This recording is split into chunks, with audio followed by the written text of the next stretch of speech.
اگر آدمی اتنا پیچھے سے اپنا سفر شروع کرنے پر راضی ہو جائے جہاں سے ہر قدم اٹھانا آگے بڑھنا ہو تو کوئی بھی چیز اس کو کامیابی تک پہنچنے سے نہیں روک سکتی۔ 25 پیسے سے سفر شروع کیجیے، کیونکہ 25 پیسے سے سفر شروع کرنا ہر ایک کے لیے ممکن ہے، اور جو سفر 25 پیسے سے شروع کیا جائے وہ ہمیشہ کامیاب رہتا ہے۔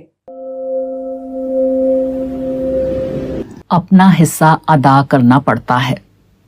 ایک لطیفہ ہے کہ ایک شخص اس بات کو نہیں مانتا تھا کہ خدا رازق ہے اور وہی آدمی کو کھلاتا ہے۔ اس کے ساتھی اس کو سمجھاتے مگر وہ نہ مانتا۔ آخر اس نے کہا کہ میں اس کا تجربہ کروں گا۔ چنانچہ ایک روز وہ بالکل سویرے گھر سے نکلا اور جنگل میں جا کر ایک درخت کے اوپر بیٹھ گیا۔ اس نے کہا کہ اگر کھلانے والا خدا ہے تو وہ ضرور یہاں بھی میرا رزق بھیجے گا۔ وہ سارا دن پیڑ پر بیٹھا رہا مگر خدا کی طرف سے اس کا کھانا نہ آیا۔ صبح ناشتے کا وقت گزرا، پھر دوپہر کے کھانے کا وقت گزر گیا، اس کے بعد شام آئی اور شام کے کھانے کا وقت بھی گزر گیا اور اس کا کھانا نہ آیا۔ اب اس کو یقین ہو گیا کہ یہ بات غلط ہے کہ خدا کھلاتا ہے۔ اتنے میں اس کو کچھ آدمی آتے ہوئے نظر پڑے۔ وہ مسافر تھے اور انہیں کسی درخت کی تلاش تھی جس کے نیچے وہ رات گزار سکیں۔ انہوں نے ادھر ادھر دیکھنے کے بعد اسی درخت کو پسند کیا جس کے اوپر مذکورہ شخص بیٹھا ہوا تھا۔ درخت پر بیٹھے ہوئے آدمی نے بالکل خاموشی اختیار کر لی کہ دیکھیں اب کیا ہوتا ہے۔ مسافروں نے پڑاؤ ڈالنے کے بعد لکڑیاں جمع کیں، پھر اپنی گٹھڑی کھولی اور چاول دال نکال کر کھچڑی پکانے لگے۔ جب کھچڑی تیار ہو گئی تو انہوں نے سوچا کہ اس کو بھگار بھی دے دیں۔ تیل میں مرچا ڈال کر جب انہوں نے گرم کیا تو اس کا دھواں اوپر اٹھا اور درخت پر بیٹھے ہوئے آدمی تک پہنچا۔ اس کی وجہ سے اس کو چھینک اور کھانسی آ گئی۔ کھانسی کی آواز سن کر مسافروں کو معلوم ہوا کہ درخت کے اوپر بھی کوئی آدمی بیٹھا ہوا ہے۔ انہوں نے اس کو آواز دے کر بلایا اور اس کو درخت سے اتار کر اپنے کھانے میں شریک کر لیا۔ صبح کو آدمی خوش خوش اپنے گھر واپس آیا۔ اس نے اپنے ساتھیوں سے کہا، تم نے جو بات کہی وہ صحیح تھی، مگر تم لوگوں نے مجھے آدھی بات بتائی۔ بے شک خدا کھلاتا ہے مگر وہ کھانسی آنے کے بعد کھلاتا ہے۔ اس لطیفے میں تمثیل کے ذریعے یہ بات بتائی گئی ہے کہ آدمی جو کچھ پاتا ہے وہ خدا کے دیے ہوئے سے پاتا ہے، مگر اسی کے ساتھ اسے اپنا بھی ایک حصہ ادا کرنا پڑتا ہے۔ خدا اسی کو دیتا ہے جو خدا کے منصوبے میں اپنے کو شریک کرے۔ انسان کی شرکت اگرچہ پورے واقعے کا بے حد جزئی حصہ ہوتی ہے مگر وہ بہرحال ضروری ہے۔ اس دنیا میں آدمی اس کا ثبوت دیے بغیر کچھ نہیں پا سکتا۔ یہی دینا تو پانے کا امتحان ہے۔ اسی شرط پر پانے کا استحقاق پیدا ہوتا ہے۔ پھر اپنی طرف سے دینے کی شرط پوری کیے بغیر کوئی شخص خدا کے یہاں پانے والوں کی فہرست میں کس طرح شامل ہو سکتا ہے؟